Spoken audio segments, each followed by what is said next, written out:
Welcome back to Walking Away from Arcadia. Today, I'm here with Victor, and we are continuing our Metaplot series. The last one we did was on the Shattering, and today we're going to be talking about the very last section of history that is dealt with obliquely in random-ass references all the fuck over everything. The Interregnum. What happened in the Interregnum, Victor? It's only, 1200 Common Era to the 60s? That's, 700 years? I mean, can you give me a remembrance roll? And difficulty is 10. Can you give me 5 successes? Then I might give you an answer. Maybe. The books certainly don't. Yeah, what happened in the Interregnum? Who knows? I went diving for this episode, and I read a lot of stuff that I had not read for the other episodes, because when I started looking through the books, I could not find anything. The one book that does really a pretty good job of tackling the Interregnum is Fool's Luck. The Commoner's book has a decent Interregnum write-up. But if I'm honest, it's still only decent, because while it's longer and more robust than the other Interregnum write-ups I found, it still kind of falls into the format of, let's talk about random moments in history between the Renaissance and the Resurgence that we think are cool, and say, did changelings like this moment? And that's always the write-up format. Did they like the Roaring Twenties? Was the Depression really that bad? How was World War I? And there's a little bit of value there, but I think part of me was hoping, quite foolishly, that if I actually dove in and looked for all the Interregnum write-ups, I would find some acknowledgement of what were the politics like? What did the courts actually look like during this period? How did the handful of sputtering freeholds communicate with each other? Was there a society? And really, you get none of that. I could not really find anything. When I was mentioning this to Simon before we started recording, he brought up there's a little bit about the change in the courts in the she books when they're talking about the impulses, but that's more about Seelie Unseelie and what does it mean. So basically what happened during the Interregnum is go read a history book about 1500 to 1969, and that's what happened in the Interregnum. And what you imagine would be good for fairies or bad for fairies, you can use that because no two books agree on which moments were good for fairies and which moments were bad for fairies. It's mushier than the Mythic Age. Like I said in the intro, the Interregnum is the last truly undefined period in the Changeling Metaplot. The Shattering has a fair amount said about it in comparison, and it's interesting to me because the Shattering is a year, a couple of years maybe, and Dreaming does this weird thing where it really likes giving dates for things, and the Sundering is about 400 BCE to about 1200 Common Era. Pretty long time, barely anything said about it. The Mythic Age is everything before that, pretty long time, barely anything said about it. The Interregnum is about 700 years, give or take, pretty long time, barely anything said about it. And then you get the Shattering, which has a reasonable amount said for being kind of background material. And then you get the Resurgence War, huge amount said about it. And then kind of the dissolution of Concordia, fair amount said about that. And then you can kind of infer a lot from the modern world. But, I mean, if we're going all the way to today, that's the 60s to today. That's, 60 years? It is interesting to me that the vast majority of the words used in Changeling deal with the last 60 years, where I feel like other World of Darkness products have a lot to say about the time before now. Vampire has a number of source books that deal with different time periods. Werewolf, as much as I wasn't a huge fan of Werewolf Wild West, that exists. Mage is not especially difficult to throw back in time, but they also have Sorcerer's Crusade. Changeling is remarkably ahistorical. Well, and it's funny that you mentioned that, because one of the books, when I was looking through the reading guide that I put together, because at the beginning of this project, I just went through and went, which pages have very clear content on these topics? And, we're releasing a reading guide with this. I was looking back over that, and I saw that Isle of the Mighty had several pages on this period that I had written down. I went, okay, I'll go read Isle of the Mighty. That section is entirely mage.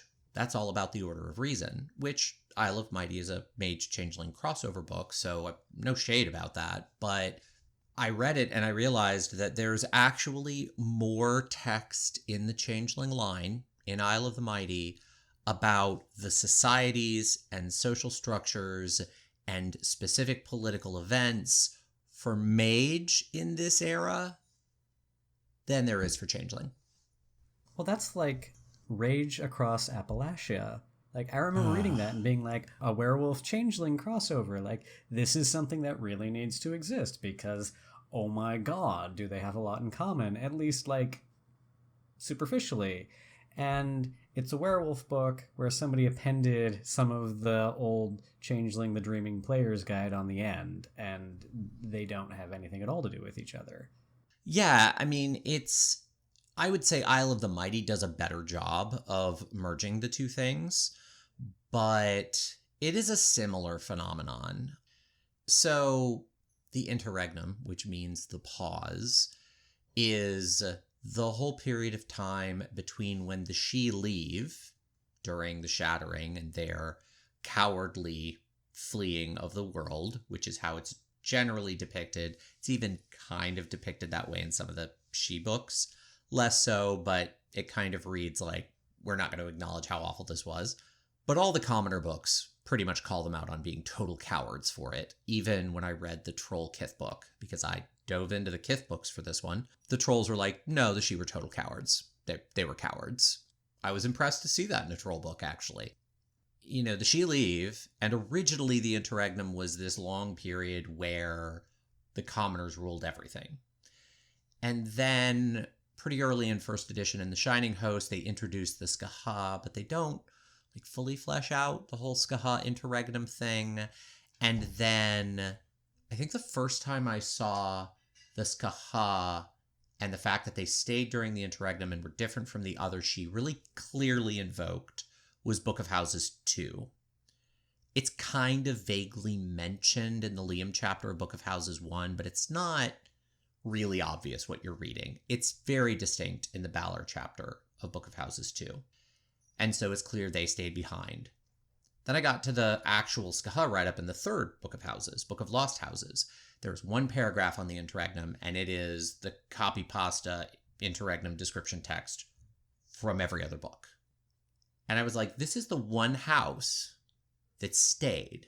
Liam stayed even in their original write-up, but for weird reasons, and they died out originally, and then somehow we're back during the Resurgence. They didn't become commoners and reincarnate, but stuck around, and we're not going to resolve that until C20. So, okay, at most we have these two houses. Neither of them really do that much with the Interregnum. The one sort of changeling political theme that I did see come up a lot were the commoners picking up the mantle of leadership. But what that means varies from book to book.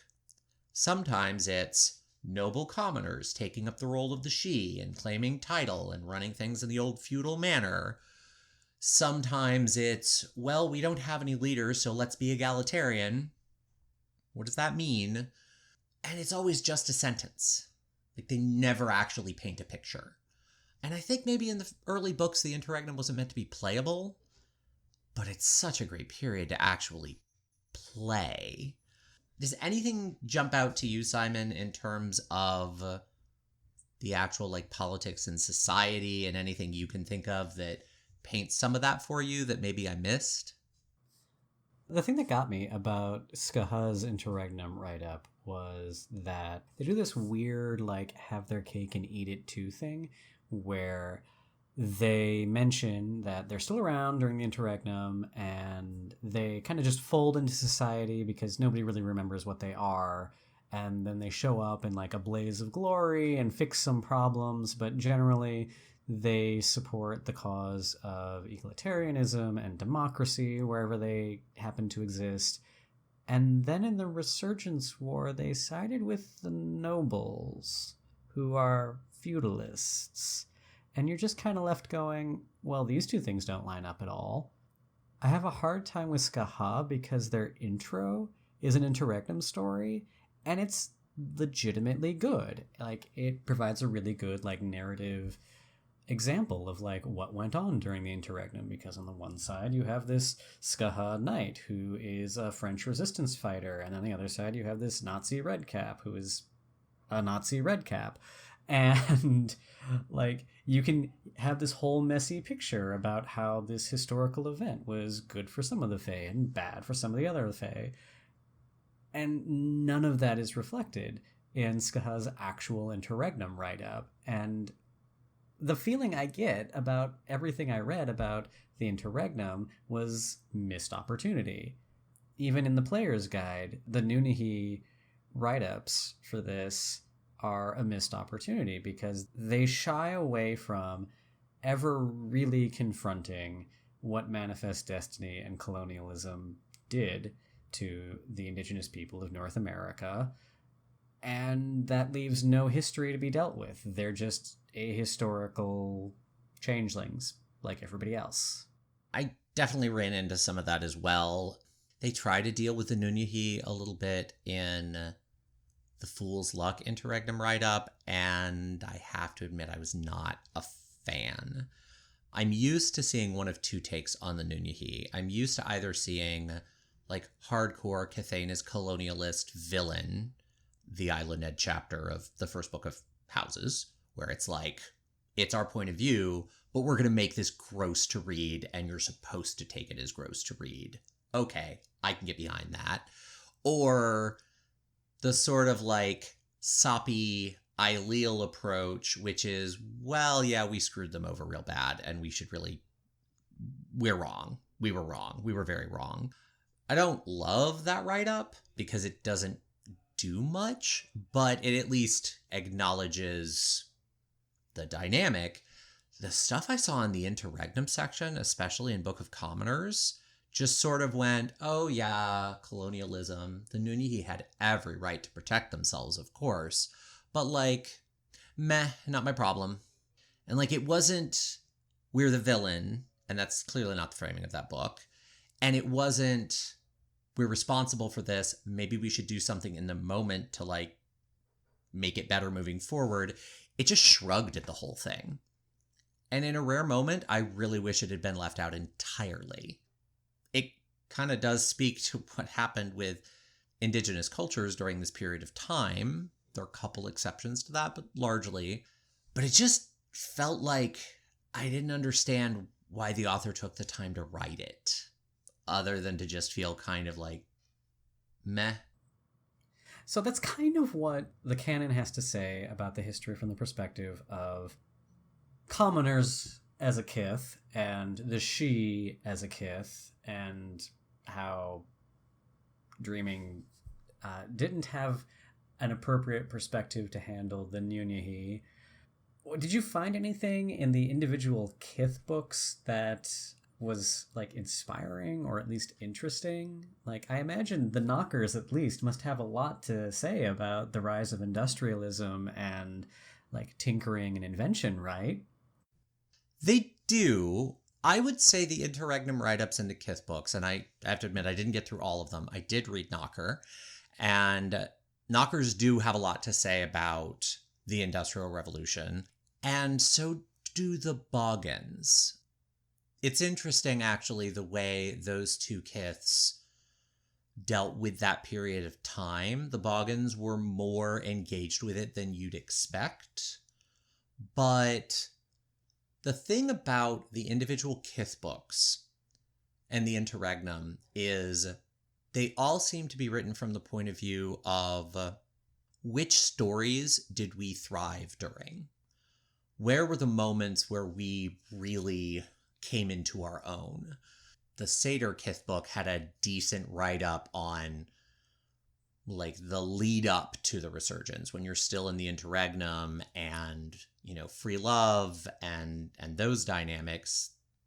They had a whole art piece devoted to that aesthetic, and there was a hunk of text right before you get to the resurgence about that. The Knockers dealt pretty decently with the Industrial Revolution and how much they loved that, but they all paint a very narrow picture. The Slua book also did a pretty decent job with the Interregnum and talking about where there were periods of time that the Slua really thrived. You don't ever get a full picture, though. Like, I wouldn't say there was any text in any of those sections that would actually tell you what did a freehold during this period of time look like. If I'm traveling from city to city, which for certain parts of the Interregnum, say the Great Depression, when you're riding the rails, would have been very common, would I have even known what to expect? You know, what were the cultural clashes when people traveled and there was no centralized government? Those sorts of questions aren't dealt with, but you can get a pretty good lens on a particular character's experience. So I would say, if you have a storyteller that says, I want to run an Interregnum game, here's the year, here's the place, they give you some themes, and you went out and you grabbed the Kith book for whatever the Kith is you want to play, you'll have a decent chance of being able to find some personal character inspiration. But you're not necessarily going to get any insight into what Changeling society overall looked like at that moment in time. That's going to be totally up to your storyteller to fill in. I guess we should talk about filling that in. One of the most interesting thoughts I've had on the topic is, well, interesting to me anyway, is that Changeling the Dreaming is a post-apocalyptic game. It's just not post-apocalyptic in the sense we're used to thinking about it. The Shattering was the apocalypse. Their world ended in the Shattering in like a really meaningful way, because before the Sundering and the Shattering, there was a Gestalt world where dream and physicality like coexisted. That's the time of Legends. Even in Exalted, if you want to use that as prequel material, it is very clear you walk far enough away from the center of the world and you are in the wild. Like, there is no actual boundary there. There's nothing stopping you. The way there is in the modern world, where you have to have trods into the dreaming, and even in the Sundering world, like, there were places you could walk from the real world into the dreaming, but once the Shattering hit and all the portals started slamming shut and disintegrating, the changelings who were left on Earth existed in a world where there was no dreaming. Like, their only contact with the dreaming was probably Epiphany if they were lucky, or a freehold if they were extremely lucky. And the idea that freeholds might have still had trods that connected to other freeholds isn't ever, I think, explicitly ruled out. But the idea that they had trods into even the near dreaming seems pretty unlikely, based on the way all of the Interregnum narrative and explanation makes it sound so bleak. So they're existing in this broken post-apocalyptic world during the Interregnum, and I mean, as a storyteller, that's the kind of thing I live for. I would agree with that. I think that some of the lack of definition around the Interregnum was White Wolf didn't necessarily know what to do with the Interregnum, because the other games, you can just go backwards in time and play the game. Mage has a bit of a limit. You do hit a point where the dynamics they're dealing with kind of disappear, and there isn't Paradox or anything even vaguely like Paradox, for similar reasons that Changeling has a limit. But it's a lot farther back. And with Vampire, Werewolf, and Wraith, you can just go back and back and back and back and back and use the same rules and it plays fine. Vampire Dark Ages proved that. That's not true with Changeling.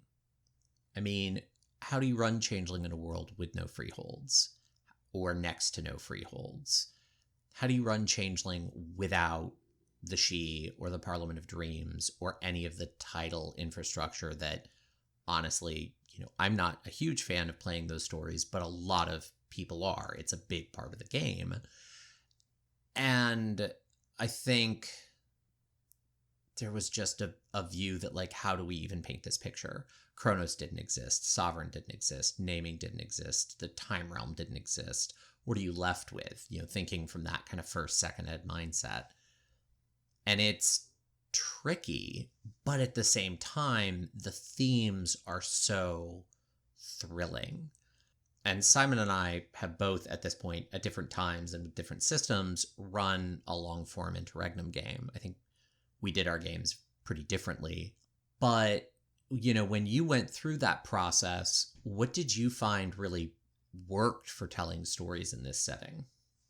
So in my Interregnum game, we had a very mixed group of primarily Nunahi with some in anime, and then I think we had one or two Kithane at the start and we lost them as we moved on. But having those outsider characters changed the dynamics because I was dealing with a very localized game, and that's just kind of the way I do games, where it tends to be about a setting rather than it is about, some grand world-changing plot. Like, the world changes and you react to it in a more meaningful kind of like character-driven story. And that was what we were dealing with. The game was long. The start of my notes was around 1890, and the game kind of came to a stuttering halt at around 1910. And there's a lot of social upheaval in that period, especially in northern Minnesota, which is where I set the game. And I think from that experience, and it might just be my own biases about what I find interesting, but I think that's kind of the approach to take with Interregnum material. As much as I hate regional source books, it's hard to contextualize the Fae without being intensely regional. You have to be able to look at, especially in the C20 world, what's good for a Boggin might be bad for a Knocker, and what's good for a group of Ojibwe spirit people might be intensely bad for the Kithane, or vice versa. And in order to know what those things are, you have to know what was going on at the time in the place. Because before instantaneous worldwide communication, place was everything. I would definitely agree with that. My Interregnum game was a little bit different. It was set during the Great Depression, and I started out telling everyone, make a hobo. Write a hobo character. You're writing the rails. And I gave them a tiny fluttering balefire, like a glamour or two a week for the whole motley, and it was a large motley. We went from place to place, and every place would be a story in the chronicle. I have a terrible habit of getting bored with a setting and wanting to do a new setting and wanting to do research on, some new thing. So I do tend to have traveling games. I do that a lot with my long chronicles. And it worked out really well. I found that what worked was to create a completely different kind of local set of challenges. And the motley had an ongoing quest that was pulling them across the nation, but the quest was really just kind of a excuse to get them into these local stories. It was really interesting just being like, let's totally reinvent Changeling society every time we go to a new area. I went into an area with a really blown out, over the top, powerful Thimble Spring, which is something that's out on our blog that Simon wrote out, where changeling society really didn't exist because the whole area was defined by this old broken fairies madness. And then I had a story in Chicago, and it got to be kind of about like post-mob dynamics and having a very different, like Seelie, unseelie truce allegiance. And then the next story was all about the tension between two cities that were connected and like weird familial relationships between some of the fairies.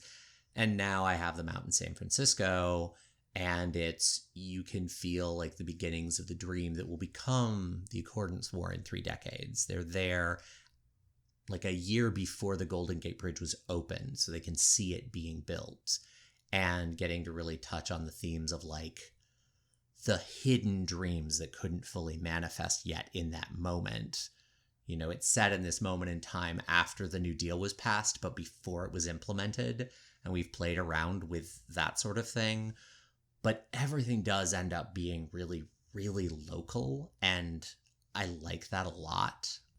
It's the sort of thing that both makes me nervous about the idea of having more canon interregnum, because I feel like it might collapse some of those potentials into the word count we could fit in a book, but also wishing that existed so more people felt invited to play in this kind of setting. One of the questions you have to answer when you're dealing with an interregnum game, in a way you don't really deal with in a modern game, is like what the power level is. Because, you know, the interregnum is meant to be this long winter, maybe the last winter. Like, we don't even know if it's ever going to end, barring some prophecy, I suppose.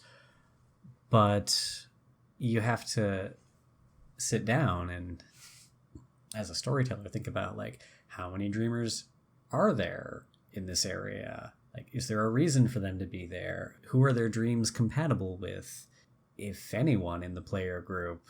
Because changelings are so intensely tied to dreams and culture. There's a really good space there to take a look at cultural developments and shifts, and that requires a very careful eye in a lot of cases. And I just don't feel like, for a lot of storytellers and a lot of players, like, that's not fun.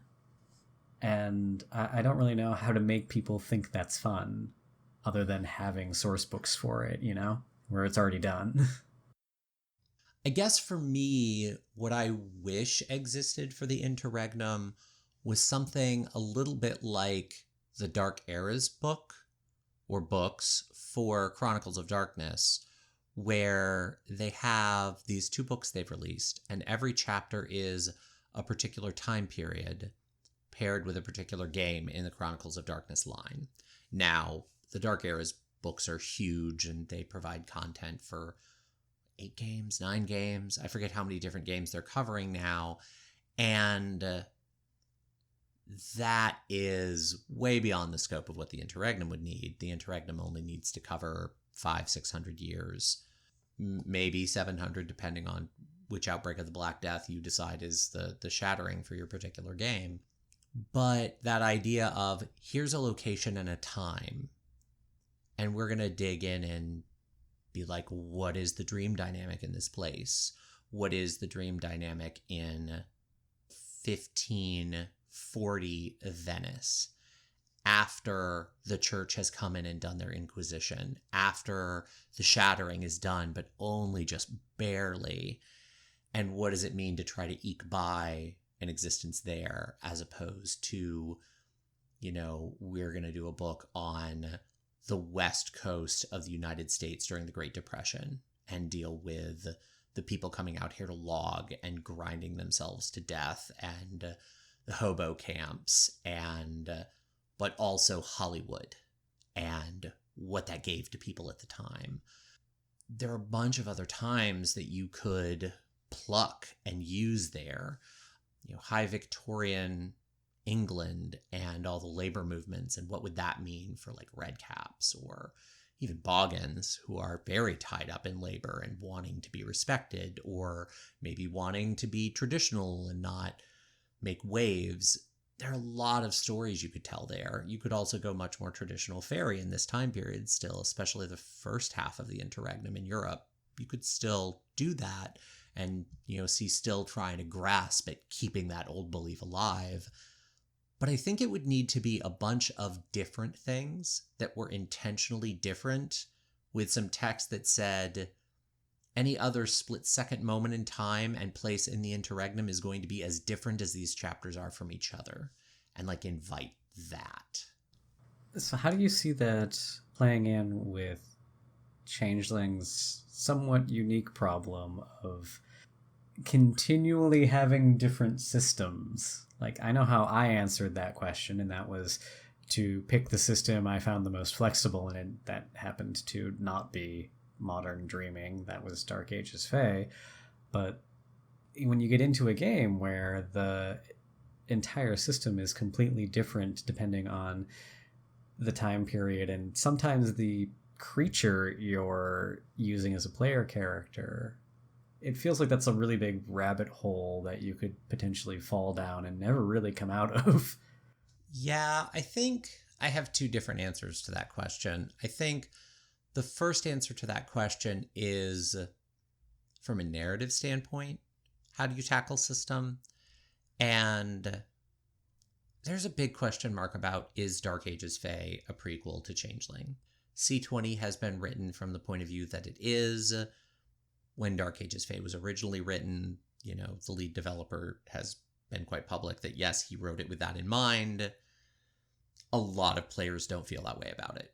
And, we've talked that to death. But if you want Dark Ages Fae to be the prequel, and you're tackling this at your own table, I think you have to decide, how did these things transition? And do I want to be early enough in the Interregnum that some of those Dark Ages Fae dynamics aren't forgotten yet?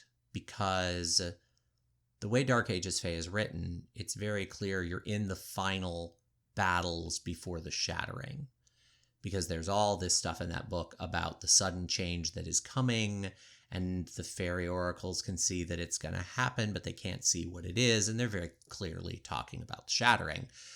So the idea that, oh, well, the shattering happened, we all use arts and realms now. Not likely. So you have to decide, is that a story you want to tell? It wouldn't be that difficult to say that losing all of that and having it sort of condensed down into mostly the arts and realms we know in Changeling happens over 100 years or so. It could take longer if you wanted to, but if you wanted to say, tell a story about that through remembrance, but for game balance sake, we're going to use C20 because it's what I know and it's what I'm comfortable with, I think you could set it 1600s on, and you wouldn't really be stretching things too much.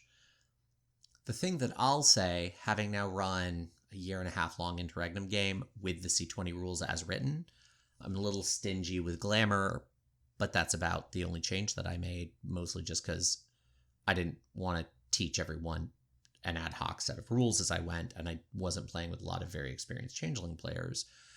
You do kind of have to tweak the rules a little bit if you want all the themes of the Interregnum to come through. If I had it to do over, I probably would not have allowed C20 unleashing.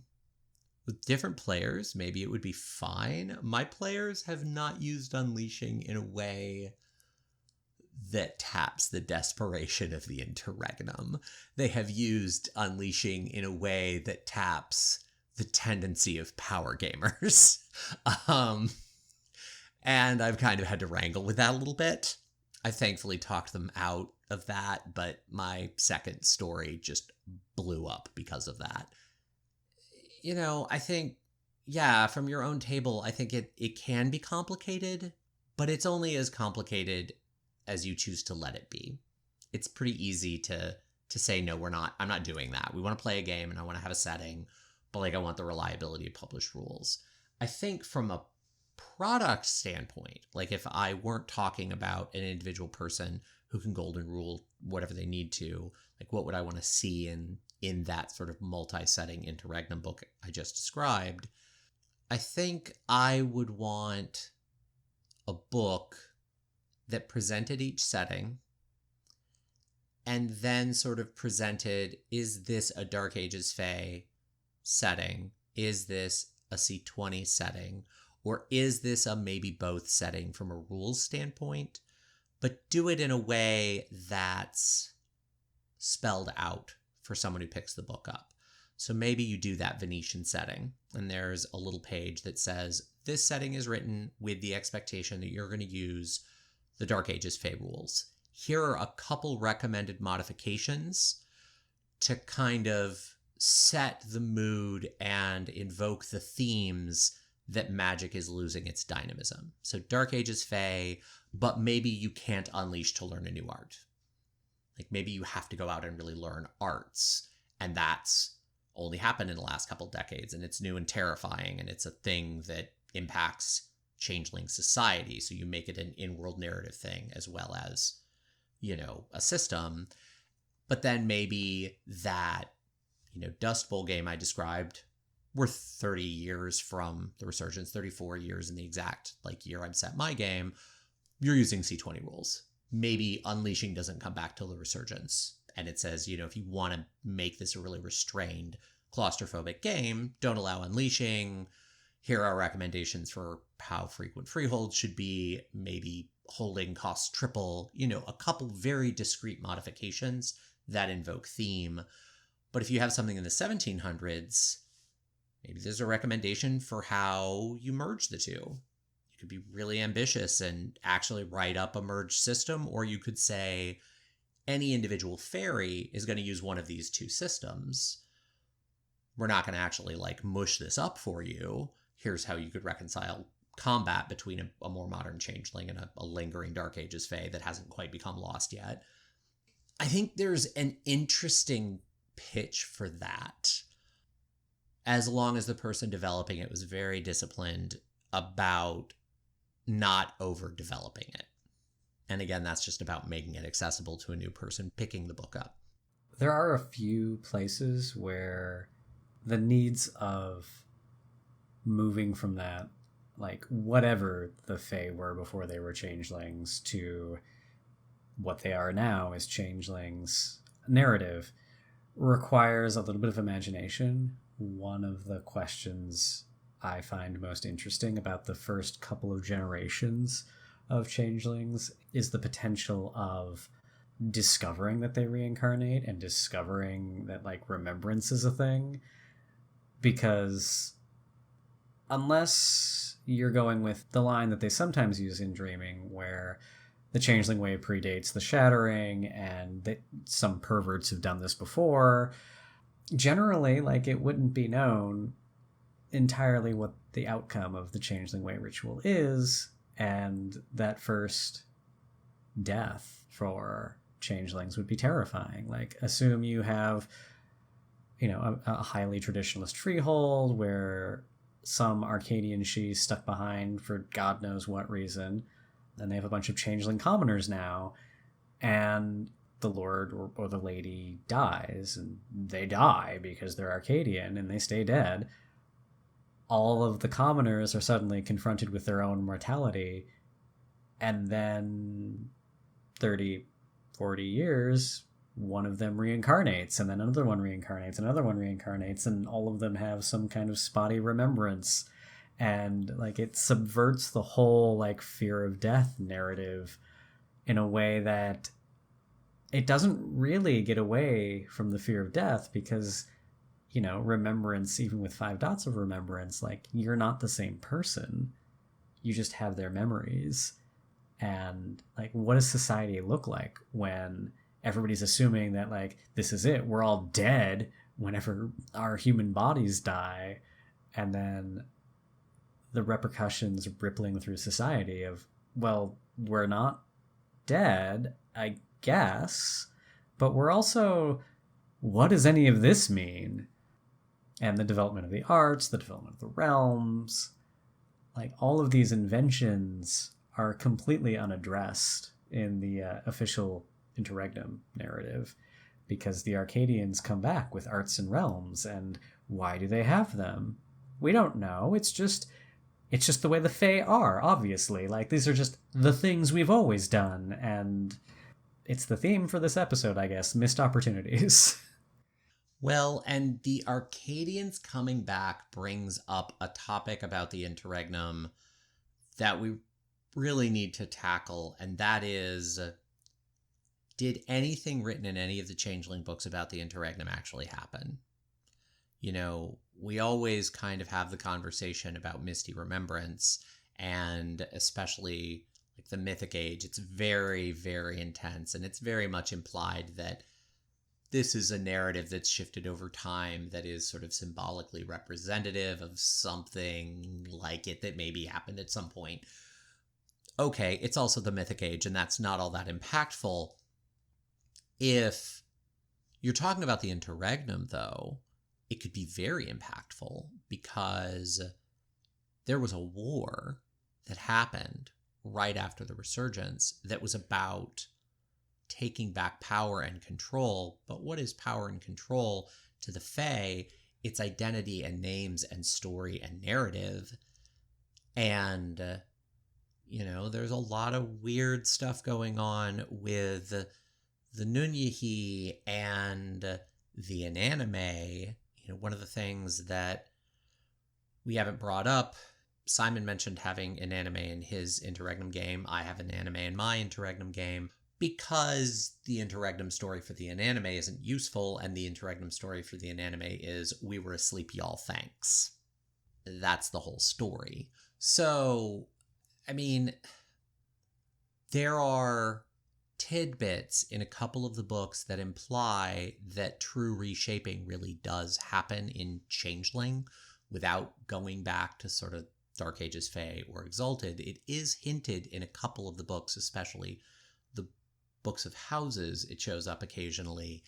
And if you take naming Tailcraft, really naming and Tailcraft especially, to their ultimate extreme, and you apply massive amounts of scene and high levels of naming and being able to reshape the identity of a place, of a person, of a thing, and you think about the rush of power the Shi'ar described as having, at the Resurgence, we've talked about this before, maybe a lot of what happened is when they came back, they just rewrote history for the Fae. Maybe they can do that, or at least they could in that societal chrysalis moment. But if that's a thing that happened, and you do want to set a game in the Interregnum, how do you invoke that? How do you play around with screwing with player expectations and creating smoky, shifting mirrors of what was described in the Interregnum? So a player might recognize it, but be like, oh, it's not, oh, cool, but I get it. That's a tall order, but kind of one of the coolest things about playing in this setting. Is that something you ever tried to tackle in your campaign, Simon?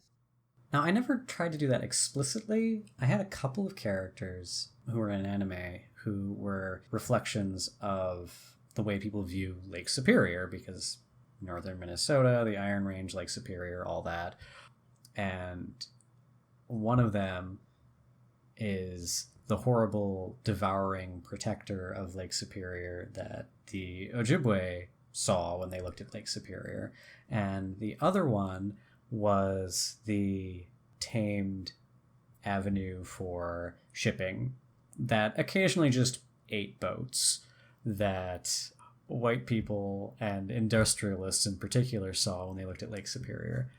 And both of these in anime existed at the same time in the same place, but they only ever showed themselves to the people who looked at the lake and saw them, which I thought was an interesting sort of thing. But no, I never really tried to do that kind of like, you remember this, but you also know this sort of thing that I think you're talking about. Yeah, I think it's a hard needle to thread. There are a lot of themes in Changeling, and I think especially around the Interregnum, that would be great in structured fiction, but are hard to juggle at a role-playing table. It's kind of tricky to play through that stuff. But yeah, that's kind of the interregnum, really. You end up with a lot of white space to work with. I mean, even if you go and dig and dig and dig in the canon materials, there's not a whole lot there.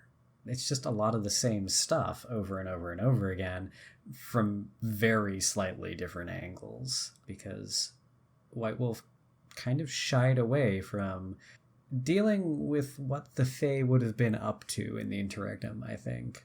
Like, the house books have little hints. Some of them make sense. The Kith books all have their own ideas. They're different levels of compelling, I think, kind of like the house books. But there's never any solid guidance, which is the sort of thing I live for, but it is hard to deal with. Yeah, and I really wish there were some of that guidance. I mean, this is the kind of white space that my headcanon for Liam came out of. My headcanon for Liam is that their connection with the church isn't their mythic creation story. That's the story they told themselves, because a narrative needs to believe it exists for reasons within the story. It can't, as part of the story, you can't say, well, the author wrote this because they were trying to accomplish this end. And my headcanon for the Liam is that as a house, they basically did that, where the baptism was totally toxic for the Fae.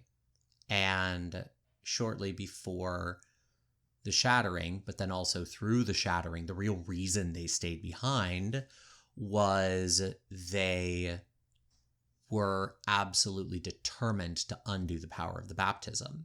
And I think there are some really interesting stories about the Anabaptists, about the siege on, Munster, on the fight from certain Protestant groups to say, no, you shouldn't be baptized till you're an adult and you can engage with it knowingly, which gets rid of baptizing the little changeling child. And by the time I'm an adult, I will have gone through Chrysalis and I will know to be like, thanks, bye, and run away.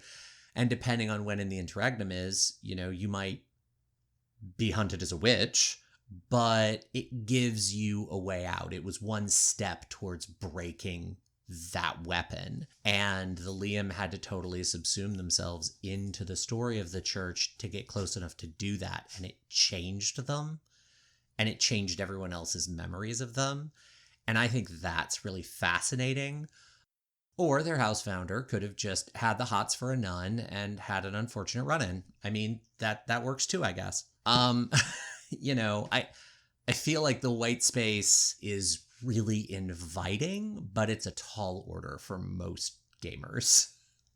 So those were some of our thoughts on the interregnum. A lot of that obviously are our ponderings as opposed to really solid canon, as there is not a lot of really solid canon. If you're interested in the interregnum and you have a favorite Kith, I really recommend looking at what their Kith book has to say about the interregnum for story character ideas. And I really recommend looking at what's in Fool's Luck. But beyond those two resources, you're not going to find a ton of information. All of that said, I hope you gleaned something useful out of this and some of our ideas about how to make use of the interregnum. And I hope that you come and listen to our next conversation.